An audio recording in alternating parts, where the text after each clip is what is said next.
So if you think you know what an air show is, I want you to just forget all of it. Because the Dubai Airshow, it's not just about jets roaring overhead anymore. It's basically become a crystal ball for the future of flight, travel, and yeah, even space exploration. The 2025 edition looks like it's going to be the biggest one yet, and to really get why, you have to see the sheer scale of it all. So let's just start with some numbers that are, well, they're pretty mind-blowing. First up, you've got more than 1,500 of the planet's top aerospace and defense companies, all coming together in one single place. That's a lot. And who's coming to see them? Oh, just a staggering 148,000 visitors from all over the world, all there to get a glimpse of what's coming next. And the main attraction, the reason everyone's there, we're talking over 200 of the world's most advanced aircraft, both sitting on the tarmac and, of course, putting on an incredible show up in the sky. Okay, so here's our game plan for this explainer. First, we'll talk about the sheer size of the show. Then, we're diving into the wild new tech that's literally taking flight.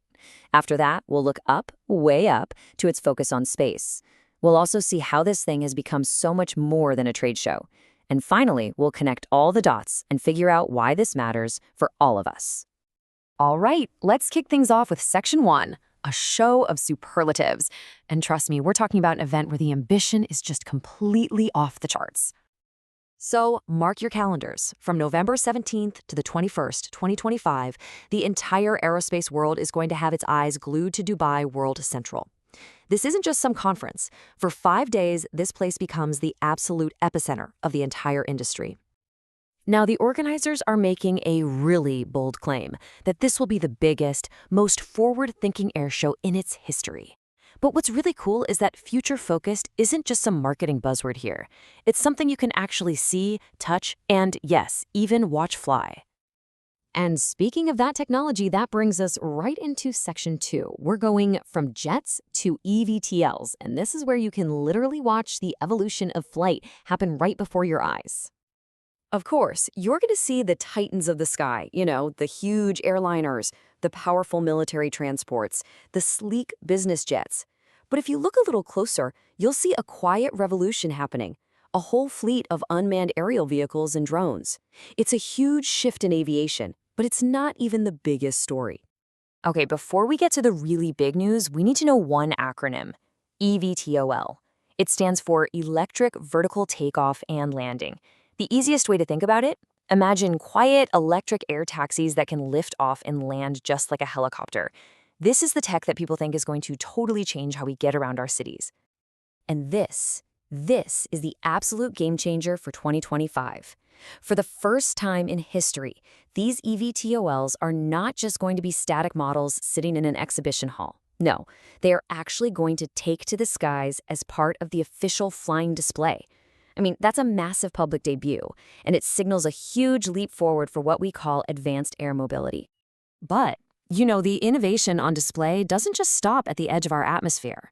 The show's ambitions are reaching much, much higher, which naturally brings us to the final frontier. And here we are in Section 3, the Final Frontiers Showcase. This is really where the UAE's incredible, fast-growing space ambitions get to take center stage. The commitment to space here is just undeniable. We're talking about the biggest space pavilion they've ever had, a dedicated 2-day conference on really important topics like keeping space sustainable, and it's all in partnership with the UAE Space Agency. So make no mistake, space isn't an afterthought here. It is now a core pillar of the entire event. So we've seen the planes, we've seen the rockets, but the evolution of this show doesn't stop there, which brings us to Section 4, because this really isn't just an air show anymore. It's become a major hub for investment and for one-of-a-kind experiences. This slide really says it all, doesn't it?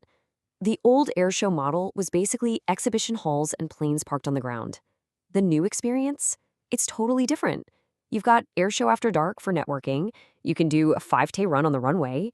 There are special sessions for startups to pitch to investors. Heck, there's even a wellness zone. It's gone from a trade show to a full-blown festival of innovation. And this really shows you the ecosystem that they're building. Beyond the huge established companies, you've got over 120 startups, more than 50 investors who are actively hunting for the next big thing, and 350 speakers sharing their knowledge. It's not just a place to sell planes. It's a marketplace for brilliant ideas and for the capital to make them happen. And it is so important to understand that this whole thing is held under the patronage of the ruler of Dubai. That kind of high-level support isn't just for show, it's a powerful signal of just how critical this event is to the UAE's national vision for the future. All right, this brings us to our final and honestly, our most important section. Why does any of this matter? We've seen the huge scale, the amazing tech, the ambition. Now let's put it all together and decode the global impact. So when you boil it all down, there are really four key strategic takeaways. First, this event solidifies the UAE as a central hub for aerospace and space innovation on the world stage. Second, the big focus on eVTOLs puts the region right at the center of the green aviation movement. Third, the massive space component is a clear signal that the space economy is a huge part of the country's future. And finally, number four, it's all about creating this powerful ecosystem to pull in talent, startups, and, of course, investment. So when you put all the pieces together, the groundbreaking technology, the massive investment, the incredible ambition, it all leads you to one pretty provocative question. As we see things like flying taxis getting ready to take off and a new space economy starting to boom, you really have to wonder, is the future of flight now being decided in the desert? It's definitely something to think about.